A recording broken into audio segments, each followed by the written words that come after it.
আসসালামু আলাইকুম। কখনো কি ভেবেছ শহরের রাতগুলো সবকিছু গোপন করে রাখে? শীতের গভীর রাত, বাতাস হাড় কাঁপানো ঠান্ডা, রাস্তার আলোয় কেবল ঘন কুয়াশার ফাঁকে ছায়াগুলো ভাসছে। শহরটা যেন ঘুমিয়ে আছে, অথচ কোনো অদৃশ্য উপস্থিতি সবকিছু লক্ষ্য করছে। আমি রাহাত, তখনও জানতাম না এই রাত আমার জীবন বদলে দেবে।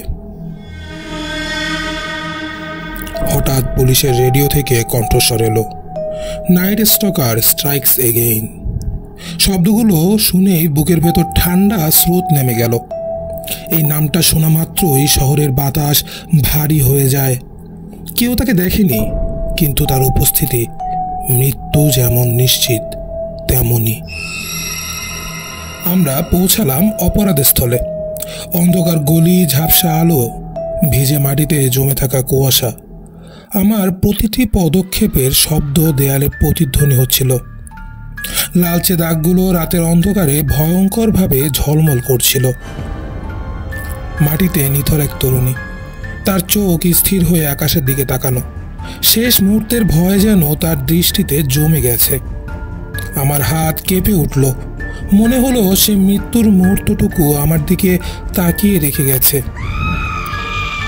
আমার মনে হচ্ছিল কেউ আমাদের দেখছে। ঠান্ডা হাওয়ায় এক অদ্ভুত উষ্ণতা, যেন কোনো অদৃশ্য নিঃশ্বাস আমার গলার কাছ দিয়ে বয়ে যাচ্ছে।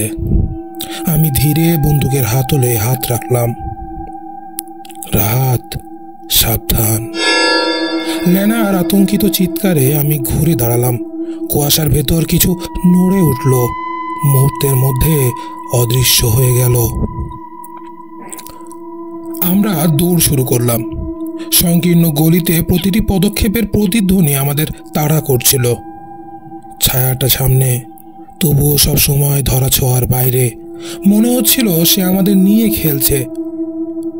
আমরা থামলাম। ভেজা মাটিতে পড়ে আছে এক পোলারয়েড ছবি।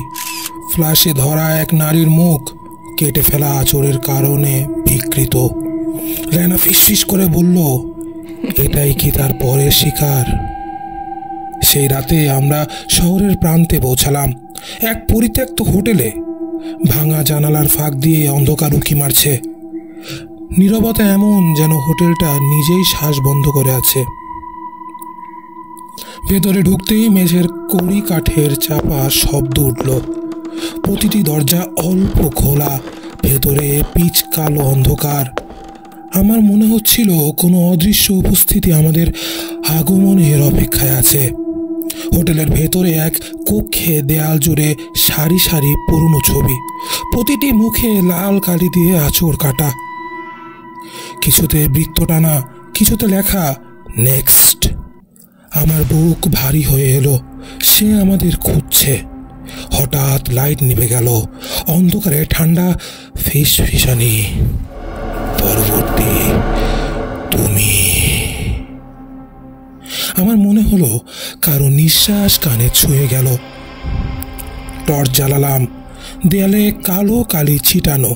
প্রথমে রক্ত মনে হয়েছিল, কিন্তু না, সে আমাদের ভয় দেখাচ্ছে, ভয়কে তার খেলায় পরিণত করছে।